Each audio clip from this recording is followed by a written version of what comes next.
क्या आप जानते हैं कि कुदरत का इंसान को सबसे बड़ा तोहफा क्या है?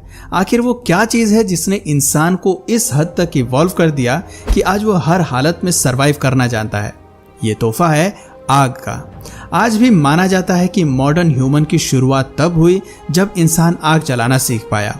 इस एलिमेंट की बदौलत हमने वो सब कुछ अपने नाम कर लिया जो कभी एनिमल किंगडम के नाम थी। आग आज इंसान के लिए सबसे बड़ा एडवांटेज है जिसे वो जब चाहे अपनी सुविधा के हिसाब से इस्तेमाल कर लेता है। लेकिन हमारा फोकस आग के एडवांटेजेस से नहीं, बल्कि आज हम उस समय के बारे में बात करने वाले हैं जहां से इंसान आग जलाना सीख पाए। आज की इस वीडियो में हम आपको बताने वाले हैं कि आखिर वो ऐसी कौन सी घटना रही जहां से इंसानों को आग मिली और वो इसे इस्तेमाल कर पाए। ये कहानी है इंसान और आग के एवोल्यूशन की। हजारों साल पहले हमारे पूर्वज उस काल में रहते थे जब कपड़ों के रूप में वो पत्तों का इस्तेमाल करते थे और रहने के लिए वो गुफा ढूंढते थे। तब उन्हें आग जलाने का ज्ञान नहीं था, लेकिन प्रकृति द्वारा लगाई गई आग से उनका सामना होता रहता था। घर्षण से पेड़ पौधों में लगी आग के बारे में उन्हें जानकारी नहीं थी, लेकिन रात में भी सूरज की रोशनी देने वाले इस एलिमेंट को वो स्टोर करके रखना चाहते थे। ये आग केवल उन्हें रोशनी ही नहीं देती बल्कि ठंड से भी बचाती थी। आज के वैज्ञानिक मानते हैं कि उनकी ज़रूरत के हिसाब से उन्होंने शायद आग के साथ कई एक्सपेरिमेंट किए होंगे। वो पहले भले ही इसे खतरा समझकर बचते रहे होंगे, लेकिन हमारे जिज्ञासु दिमाग और नई चीज़ों को खोजने की ललक ने उन्हें आग से खेलने पर प्रेरित किया होगा। कई हजारों सालों तक इसी तरह आग से खेलने पर वो समझ गए होंगे कि इस तत्व का दूसरी तरह भी इस्तेमाल किया जा सकता है और आग उनके जीवन को आसान बना सकती है। जब हमारे पूर्वजों ने आग को इस्तेमाल करने की शुरुआत की तो इस एलिमेंट ने इंसानों के लिए डे टाइम इंक्रीज कर दिया। अब वो आग की मदद से रात को एक दूसरे को देख सकते थे, जंगली जानवरों को अपने पास से दूर रख सकते थे और मौका मिलने पर आग का इस्तेमाल अपने भोजन पकाने के लिए भी कर सकते थे। आग की वजह से ही जानवर पर लगे हार्म बैक्टीरिया हमेशा के लिए खत्म हो जाते थे और उनके शरीर में मौजूद टॉक्सिन भी न्यूट्रल हो जाते थे। इससे पहले हमारे पूर्वजों को शिकार खाने के लिए मजबूत दांतों की जरूरत होती थी, लेकिन पके हुए मांसों को खाने में लगने वाला फोर्स बेहद कम था। कुक्ड मीट का स्वाद तो अच्छा था ही, साथ ही अब हमारे डाइजेस्टिव सिस्टम को भी खाना पचाने के लिए ज्यादा मेहनत नहीं करनी पड़ती थी।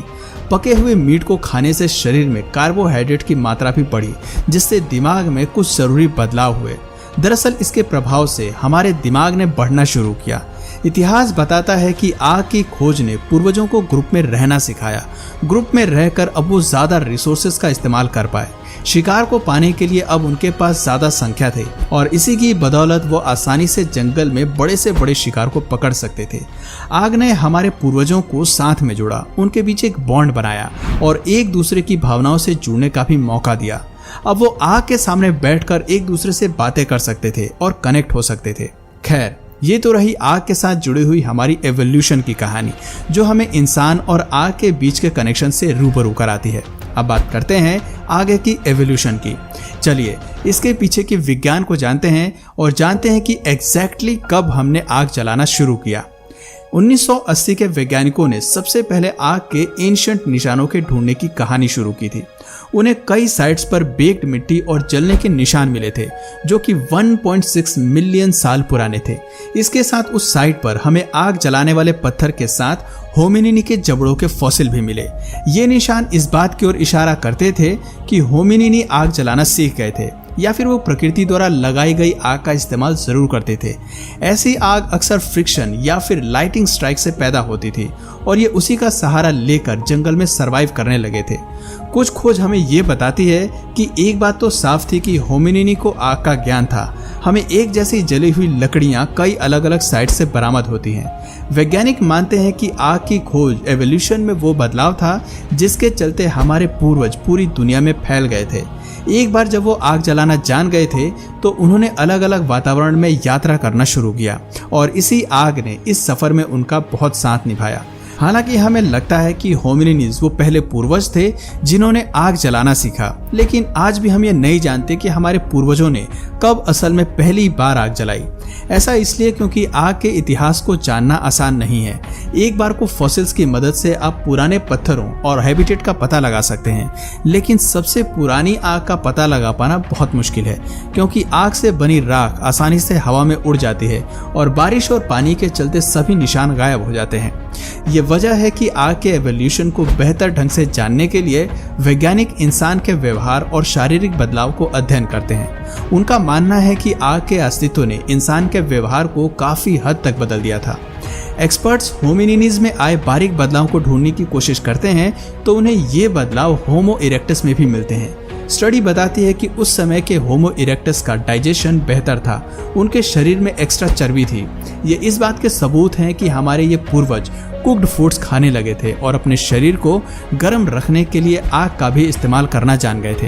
तभी ये एनर्जी बचाकर दूर दूर के क्षेत्र में ट्रेवल कर पाते थे। आग होने की वजह से उन्होंने अपने आप को ऐसे वातावरण में ढाल लिया था जहां जाना सभी जीवों के बस की बात नहीं थी। आग के इस्तेमाल ने ही इन्हें मौका दिया था कि अब ये खुद को इवॉल्व करते हुए माइग्रेट कर सकते थे। कुछ एंथ्रोपोलॉजिस्ट मानते हैं कि आग के इस्तेमाल के चलते ही होमो इरेक्टस के फिजिकल फीचर्स में बदलाव आया। उनके दांत पहले के मुकाबले छोटे हो गए, क्योंकि अब खाना चबाने के लिए उन्हें ज्यादा मेहनत करने की जरूरत नहीं थी। पके हुए भोजन को खाने में दांतों का इस्तेमाल कम हो गया था, लेकिन शरीर का साइज अभी भी बड़ा था। मसल्स मास ज्यादा था और दिमाग का आकार भी बड़ा हो रहा था। प्राचीन समय से मिले हुए साक्ष्य इस बात को कंफर्म करते हैं कि अफ्रीका से निकलकर दूसरे क्षेत्रों में माइग्रेट करने वाले पहले ह्यूमन कोई और नहीं बल्कि होमो इरेक्टस ही थे। जॉर्जिया से लेकर साउथ ईस्ट एशिया तक फैलने में इन्हें कई हजार साल का समय लगा, लेकिन अपनी इस यात्रा के दौरान वो आग को जलाने के लिए पत्थर का इस्तेमाल करते रहे। आर्कियोलॉजिस्ट को मिले साक्ष्य से पता चलता है कि उन्होंने ऐसे कई शार्प स्टोन्स बनाए जिनसे आसानी से आग जलाई जा सके। हमें अलग अलग साइट्स पर कई जानवरों की जली हुई हड्डियां और पौधे भी मिलते हैं, जिनके पास हमें पैरेंथोपस बोसाई की मौजूदगी के सबूत मिलते हैं। ये सबूत हमें बताते हैं कि केवल होमो इरेक्टस ही नहीं बल्कि अलग अलग जगहों पर बाकी स्पीशीज भी आग जलाना सीख रही थी। वैज्ञानिकों को इजराइल में भी गेशोर बेनोट नाम की एक ऐसी साइट मिलती है जो 80 लाख साल पुरानी है। इस साइट पर हमें जली हुई सीड्स, वुड्स और पौधे मिलते हैं। इन आर्कियोलॉजिकल फाइंड्स को अध्ययन करने के बाद वैज्ञानिक सुझाव देते हैं कि इस साइट पर रहने वाले पुराने पूर्वज आग के इस्तेमाल से परिचित थे और ये दूसरी जगह से इजराइल में माइग्रेट हुए थे। हमें पता है कि ये पूर्वज अपनी सुविधा के हिसाब से कभी भी आग को जला सकते थे, लेकिन हैरान करने वाली बात यह थी कि इस साइट से होमो इरेक्टस के होने के निशान नहीं मिलते, बल्कि यहाँ पर हमें होमो हाइडेलबर्गेंसिस के कंकाल मिलते हैं, जिनके पास होमो इरेक्टस से ज्यादा बड़ा दिमाग था। खैर, इन तथ्यों से हमें ये तो पता चलता है कि हमारे किस पूर्वज ने आग का इस्तेमाल सबसे पहले किया और कौन कौन आग को जलाना जानते थे, लेकिन एक सवाल ये भी खड़ा होता है कि वो कौन से पूर्वज थे जिन्होंने सबसे पहले आग से खाना बनाने की शुरुआत की थी। हालांकि कई साइट्स इस बात की ओर इशारा करती हैं कि 1.6 मिलियन साल पहले होमिनिड्स आग जलाना जानते थे, लेकिन कुछ वैज्ञानिक मानते हैं कि इससे ये साबित नहीं होता कि वो मीट पकाना जान गए थे। एंथ्रोपोलॉजिस्ट असल में ये जानना चाहते थे कि असल में आग से खाना पकाना हमारे पूर्वजों के बीच कब मशहूर हुआ। रिसर्च बताती है कि हमारे पूर्वजों के बीच रेगुलर कुकिंग 3 से 4 लाख साल पहले शुरू हुआ होगा। ईस्टर्न मेडिटेरियन के रीजन में हमें लिवांट नाम की एक गुफा मिलती है, जहां सेंट्रल हार्थ यानी कि किचन का इलाका भी बना हुआ पाया गया। इस गुफा के अध्ययन से पता चलता है कि हमारे पूर्वजों द्वारा इसे रेगुलरली खाना पकाने के लिए इस्तेमाल किया जाता था और वहीं मीट को रोस्ट करके भी खाया जाता था। यहाँ मिले दांतों से इस बात की भी पुष्टि होती है कि इस गुफा का इस्तेमाल करने वाले लोग होमोसेपियंस और नियांडरथाल्स स्पीशीज से ताल्लुक रखते थे।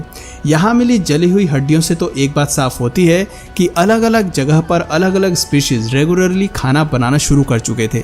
ये केवल एक प्रजाति तक सीमित नहीं था। आग की खोज भी हमारे स्पीशीज के साथ इवॉल्व हो रही थी।